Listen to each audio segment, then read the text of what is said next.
Hello friends, welcome to my channel ready study learn. आज फिर मैं आपके सामने एक जीके का वीडियो लेकर के आई हूँ जिसमें मैंने इम्पॉर्टेंट क्वेश्चंस ले रखे हैं जो एग्ज़ाम के नज़रिए से आपके लिए बहुत ही महत्वपूर्ण है। अगर आप किसी प्रतियोगी परीक्षा की तैयारी कर रहे हैं तो आप अभी मेरा चैनल सब्सक्राइब करिए ताकि आप तक ऐसे ही इंफॉर्मेटिव वीडियोस पहुंचते रहें। चलिए स्टार्ट करते हैं और देखते हैं क्या क्वेश्चंस हैं आपके लिए इस वीडियो में। तो सबसे पहला क्वेश्चन है, पृथ्वी पर दिन और रात होते हैं। पृथ्वी पर दिन और रात दैनिक गति के कारण होते हैं। जैसा कि आपको मालूम है कि पृथ्वी हमारी रोटेट करती रहती है जिसकी वजह से दिन और रात होते हैं। नेक्स्ट, सबसे बड़ा ग्रह कौन सा है? तो सबसे बड़े ग्रह की अगर हम बात करें तो वो है बृहस्पति।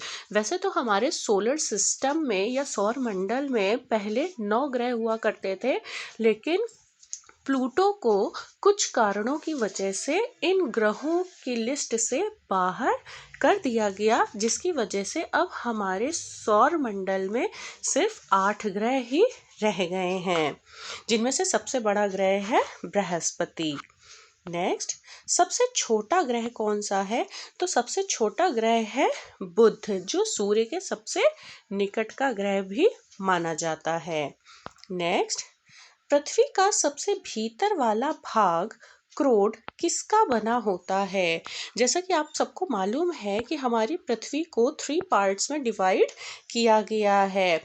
तो इसमें पूछा जा रहा है कि जो सबसे भीतर वाला भाग है जिसे हम क्रोड कहते हैं, उसमें सबसे ज़्यादा क्या पाया जाता है? तो उसमें सबसे ज़्यादा पाया जाता है लोहा। लोहे की अधिकता ज़्यादा होती है और लोहे के साथ होता है निकल।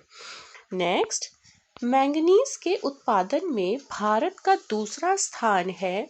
प्रथम देश कौन सा है? देखिए, इस क्वेश्चन में आपको 2 क्वेश्चन मिल गए कि इसमें पूछा जा रहा है मैंगनीज के उत्पादन के बारे में। तो देखिए, क्वेश्चन में ही दे रखा है कि भारत का दूसरा स्थान है, तो प्रथम देश है दक्षिण अफ्रीका। नेक्स्ट, इनमें से किसको जापान का मैनचेस्टर कहा जाता है? तो जापान का मैनचेस्टर शब्द यूज होता है जहाँ पर कपड़े बनते हैं, कपड़ों के लिए। तो जापान का मैनचेस्टर बोला जाता है ओसाका को। नेक्स्ट, भारत के स्वतंत्रता संघर्ष के दौरान डेक्कन एजुकेशनल सोसाइटी नामक संस्था की स्थापना किसने की थी? देखिए, प्रतियोगी परीक्षा में संस्था और उनके संस्थापक जरूर पूछे जाते हैं। तो अगर डेक्कन एजुकेशनल सोसाइटी की बात करें तो इस संस्था की स्थापना की थी बाल गंगाधर तिलक ने।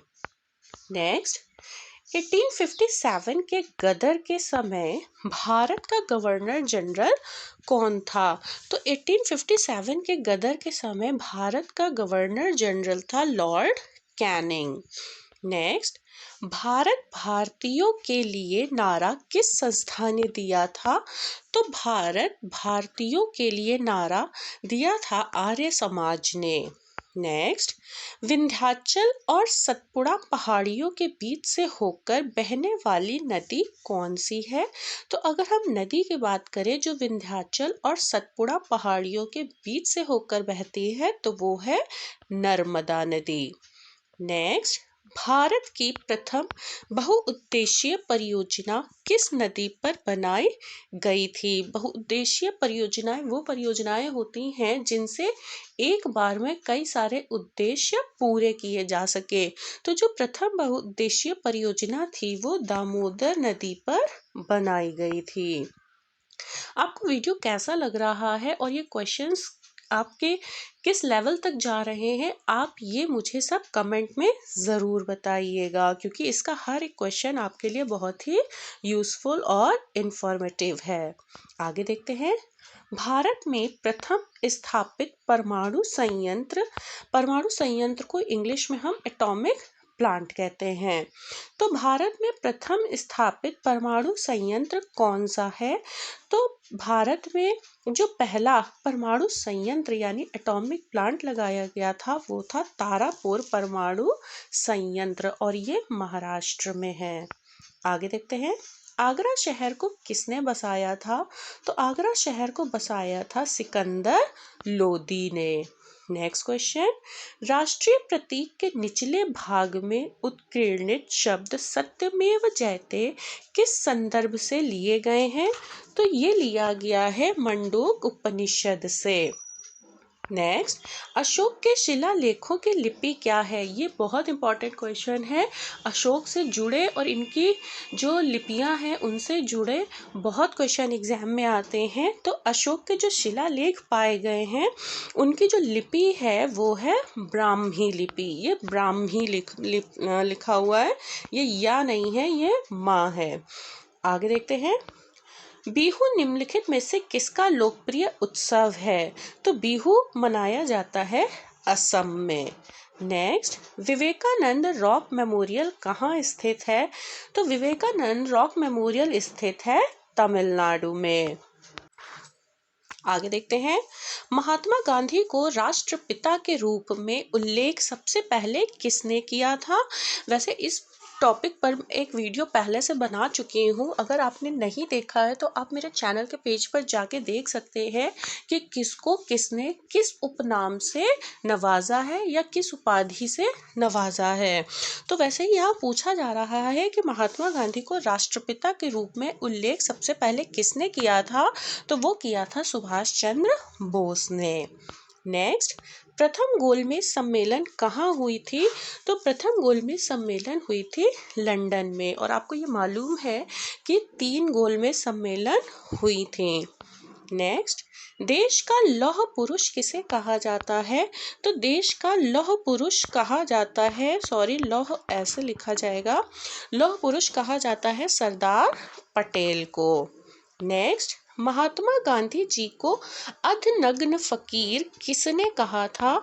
तो महात्मा गांधी जी को उनके पहनावे की वजह से, क्योंकि वो सिर्फ एक धोती पहनते थे और ऊपर एक कपड़ा डाले रहते थे, तो उन्हें अर्धनग्न फकीर कहा था चर्चिल ने।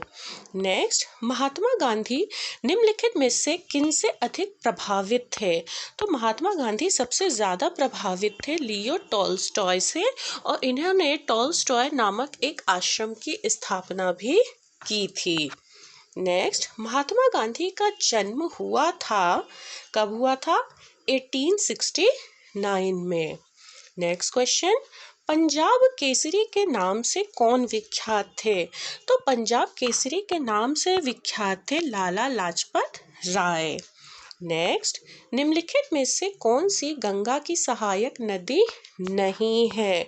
तो यहाँ पर नहीं पूछा जा रहा है, तो नहीं है स्वर्ण रेखा, जबकि सोन, गंडक और कोसी ये तीनों इसकी सहायक नदियाँ हैं। नेक्स्ट, किस राज्य की सीमा चीन से जुड़ी हुई है? तो मणिपुर, नागालैंड, असम और अरुणाचल प्रदेश में सही उत्तर है अरुणाचल प्रदेश। नेक्स्ट, कितने वर्ष के पश्चात राष्ट्रीय जनगणना होती है? तो राष्ट्रीय जनगणना होती है 10 वर्ष के पश्चात। नेक्स्ट, काजीरंगा राष्ट्रीय पार्क कहाँ है? तो काजीरंगा राष्ट्रीय पार्क है असम में, और ये एक सींग वाले गेंडे के लिए फेमस है। नेक्स्ट, ऑपरेशन फ्लड से संबंधित है, यानी ऑपरेशन फ्लड किससे संबंधित है? तो यह संबंधित है डेयरी विकास से। Next and last question, Bharat में हरित क्रांति का श्रेय जिस सुविख्यात कृषि औद्योगिक को जाता है उसका नाम क्या है? तो उसका नाम है वर्गीस कुरियन। इन्हें फादर ऑफ ग्रीन रेवोल्यूशन के नाम से भी जाना जाता है। आई होप आपको मेरा ये छोटा सा वीडियो इन्फॉर्मेटिव लगा होगा। अगर आपको मेरा ये वीडियो आपके काम का लगा है और आपकी नॉलेज को कुछ इम्प्रूव करने में मदद किया है, तो प्लीज़ आप मेरे चैनल को सब्सक्राइब करिए, मेरे वीडियोस को लाइक करिए और इन्हें शेयर करिए। And thanks for watching.